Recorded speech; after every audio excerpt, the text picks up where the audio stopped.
soal mobil listrik begitu ya. Mobil listrik ini kan kita tahu banyak sekali insentif yang diberikan. Kalau kita beli mobil listrik sudah pasti ganjil genap bebas. Kemudian juga pajaknya seharga motor. Tapi kemudian kemarin beberapa hari yang lalu ada Permendagri nomor 11 tahun 2026 begitu yang kemudian akhirnya dikeluarkan lagi.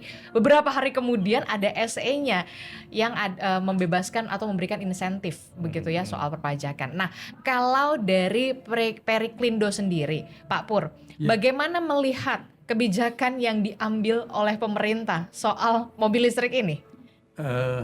Terima kasih. Menurut kami dari Periklindo tentu memberikan suatu afirmasi ya terhadap keputusan Menteri Dalam Negeri itu tersebut.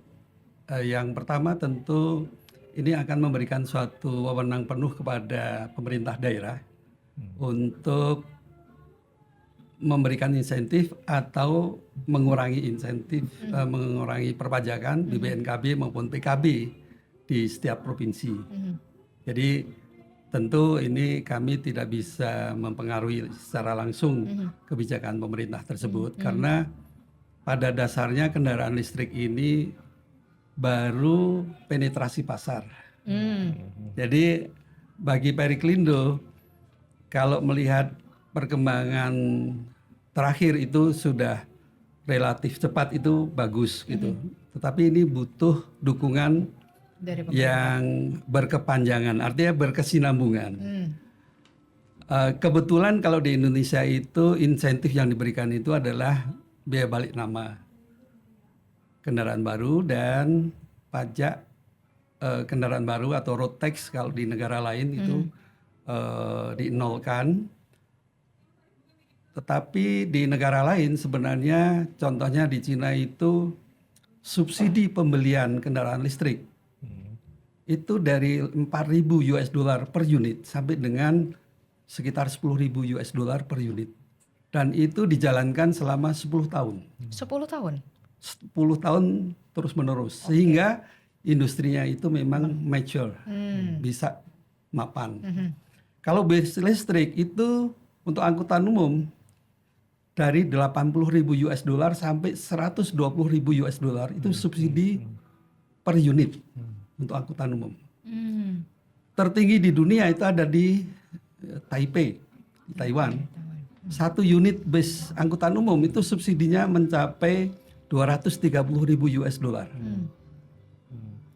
Jadi sebenarnya insentif ataupun normal itu yang diuntungkan tetap pemerintah.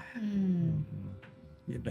Oke, jadi tentu saja Periklindo dalam hal ini adalah ingin adanya dukungan juga dari pemerintah secara dalam kurun waktu berkesinambungan begitu. Nah, kalau Indef sendiri melihat pemerintah saat ini bagaimana nih dari Permendagri 11 2026 terus beberapa hari kemudian kita lihat wah pas lagi rame ternyata dikeluarin SE nih. Apa yang bisa Anda baca dari sini Indef? Ya, kami memang melihat bahwa kebijakan pemerintah ya untuk mendorong elektrifikasi transportasi ini menjadi kontradiktif dengan adanya aturan yang baru sekarang. Karena memang kan kalau kita mendengar visi dari presiden sendiri, narasi besar yang ingin dibangun kan menjadikan Indonesia sebagai hub industri kendaraan listrik dunia. Karena adanya konfidensi kita memiliki sumber daya alam, sumber daya mineral yang melimpah sehingga itu diharapkan bisa mendukung investasi di ekosistem kendaraan listrik.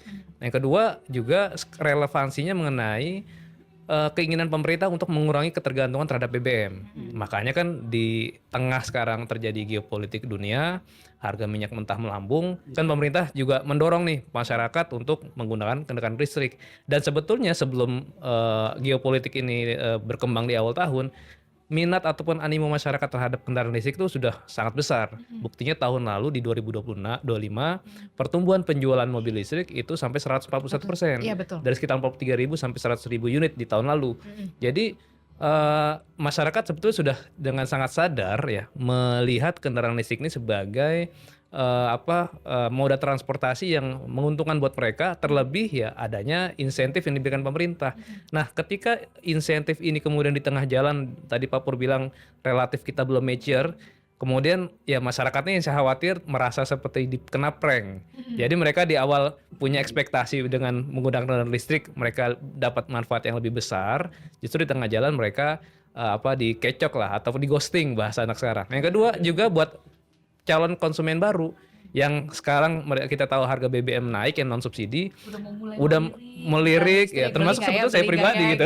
Termasuk saya juga Udah mulai cari-cari gitu kan. terus tiba-tiba lah kok kayaknya kena prank nih gitu. Tiba-tiba Takutnya itu kena prank. betul, tiba-tiba ada kebijakan yang baru ini ya, jadi memang ada potensi bagi calon pembeli kendaraan listrik yang baru itu untuk menunggu atau bahkan mengurungkan niat dan akhirnya memutuskan untuk membeli mobil berbasis BBM lagi gitu. Ini kan jadi kontradiktif gitu. Wait and see dulu nih, Wait lihat and see. dulu nih perubahannya. Jadi nggak nih berubah ya kan? Takutnya Betul. berubah lagi nih. Betul. Nah, ketika konsumen mengalami keraguan, nah itu juga akan tentunya mempengaruhi iklim investasinya sendiri, mempengaruhi psikologis dari sisi industri, karena kan tidak ada kepastian demand yang baru. Jadi kan padahal industri juga perlu menyusun proyeksi penjualan dalam jangka pendek, menengah, panjang, karena mereka ya terkait dengan biaya investasi berapa yang akan dikeluarkan untuk waktu yang lebih panjang. Nah, Indef sendiri kami